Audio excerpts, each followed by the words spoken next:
Hello बच्चों, आज हम ज्योग्राफी का एक टॉपिक नदी की अवस्था के बारे में जानेंगे। तो आइए शुरू करते हैं। जिस तरह हम लोगों का जीवन काल होता है उसी प्रकार से नदी का भी जीवन काल होता है। उसे ही हम लोग नदी की अवस्थाएं कहते हैं और ये अपने जीवन काल में विभिन्न अवस्थाओं से गुजरती हैं। नदी जब बहती है तो अपने जीवन काल में 3 अवस्थाओं से गुजरती है। नंबर 1 युवा अवस्था, नंबर 2 प्रौढ़ अवस्था और नंबर 3 वृद्धावस्था। अब हम नदी के युवा अवस्था के बारे में जानेंगे। युवा अवस्था में नदियाँ उच्च मार्ग में बहती हैं, यानी नदियों के मार्ग के आधार से देखा जाए तो नदियों के 3 मार्ग होते हैं, उच्च मार्ग, मध्य मार्ग और निम्न मार्ग। तो इस अवस्था में नदियाँ उच्च मार्ग से बहती हैं। इस अवस्था में नदियों का वेग बहुत तेज होता है क्योंकि ये नदियाँ ऊंची और पर्वतीय क्षेत्रों में बहती हैं। इस अवस्था में नदियाँ अपर्दन का काम करती हैं, निक्षेपण का कार्य बहुत ही कम करती हैं। इस अवस्था में नदियाँ अपर्दन का कार्य करते हुए गार्ज, कैनियन, वी आकार की घाटी आदि बनाती हैं। यानी ढाल पर नदियाँ तेज गति से बहती हैं और तेजी से बहते हुए अपर्दन कार्य करती है, यानी ये नदियाँ अधिक कटाव करती हैं और इन भू आकृतियों का निर्माण करती हैं।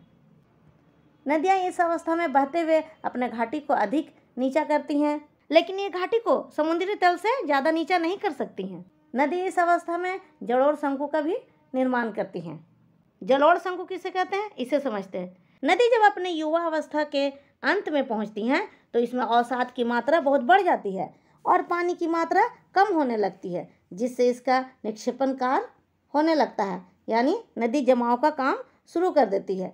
इस जमाव से जो आकृति बनती है उसे जलोढ़ शंकु कहते हैं। यह आकृति पर्वत के निचले भाग या पर्वत पाद में बनती है। अब हम नदी के प्रौढ़ अवस्था को समझते हैं। प्रौढ़ अवस्था में नदियाँ मध्य मार्ग में बहती हैं। इस अवस्था में नदियाँ बहते हुए मैदानी क्षेत्र में आ जाती हैं। यहाँ पर नदियाँ अपर्दन और निक्षेपण दोनों का काम करती है, यानी कटाव और जमाव दोनों का काम करती हैं। जब नदियाँ ऊंचे क्षेत्रों से बहते हुए मैदानी इलाकों में आती हैं तो इनकी ढाल मंद हो जाती है, जिससे नदी विसर्प करने लगती है और इस आकार में बहने लगती है। इस अवस्था में नदियाँ गोखुर झील का निर्माण करती हैं। गोखुर झील किसे कहते हैं, इसे समझते हैं। जब नदियाँ इस अवस्था में बहती हैं तो इनका वेग थोड़ा कम हो जाता है और नदी अधिक विसर्प होने लगती है।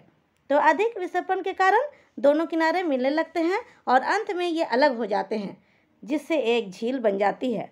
इस झील की शक्ल गाय के खुर जैसी होती है, इसलिए इस झील को गोखुर झील कहते हैं। जब नदियाँ प्रौढ़ अवस्था में रहती हैं तो अवसाद कम और पानी अधिक होता है, जिससे ये जलोढ़ पंख का भी निर्माण करती हैं, यानी नदी अपने अवसादों को खींचकर भंवर क्षेत्र में ले जाती हैं। इस अवस्था में नदी जलप्रपात का भी निर्माण करती हैं। अब हम नदी के वृद्धावस्था को समझते हैं कि इस अवस्था में नदी की क्या स्थिति रहती है। जब नदी समुद्र या सागर में गिरने लगती है तो इससे कुछ समय पहले की अवस्था को वृद्धावस्था कहते हैं। वृद्धावस्था में नदियाँ अपने निम्न मार्ग में आ जाती हैं। इस अवस्था में अपर्दन का काम लगभग खत्म हो जाता है। यहाँ पर नदी द्वारा बनाई गई आकृतियाँ वृद्धावस्था में होती हैं और नदी भी वृद्धावस्था में होती है। इस अवस्था में नदियाँ केवल निक्षेपण का कार्य करती हैं, यहाँ पर अपर्दन का काम नहीं होता है। इस अवस्था में नदियाँ डेल्टा और जवार नद मुख का निर्माण करती हैं। डेल्टा और जवार नद मुख क्या होता है, इसे समझते हैं। नदी समुद्र में मिलने से पहले एक प्रकार की आकृति बनाती है। इस आकृति की शक्ल त्रिभुजाकार होती है, इसे ही हम डेल्टा कहते हैं। अब जवार नद मुख को समझते हैं। जब ऊंचाई से नदी संकरी रास्ता से होकर बहती है और सागर में मिलती है तो घाटी जैसी आकृति का निर्माण करती है। नदी के मुहाने के संकरी और गहरी घाटी को ही हम जवार नद मुख कहते हैं। आइए इस इमेज द्वारा नदी के विभिन्न अवस्थाओं को समझने की कोशिश करते हैं। यहाँ पर देखिए, ये नदी का उद्गम स्थान या स्रोत है। यहाँ से नदी निकलती है। यहाँ पर नदी ऊपरी भाग या क्षेत्र में बहती है। जिस प्रकार युवा में जोश रहता है, उसी प्रकार यहाँ पर नदियों में वेग काफ़ी तेज रहता है और ये पर्वतों को काटती छाटती हुई आगे बढ़ती हैं और यहाँ पर ये बड़े बड़े गार्ज, जिसे महाखड्ड भी कहते हैं, बनाती हैं। इसके बाद यहाँ पर देखिए, ये बहते हुए उच्च मार्ग से मध्य मार्ग में आ जाती हैं।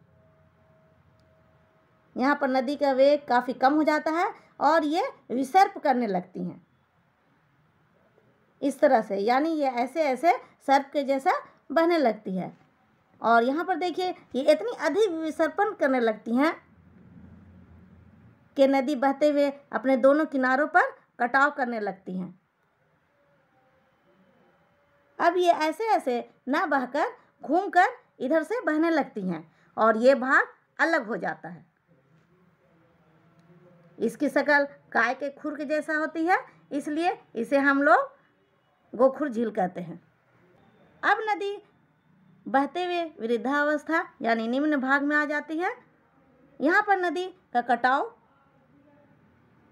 बिल्कुल ख़त्म हो जाता है, ये जमाव का काम करती हैं और यहाँ पर नदियाँ डेल्टा और ज्वार नदमुख का निर्माण करती हैं।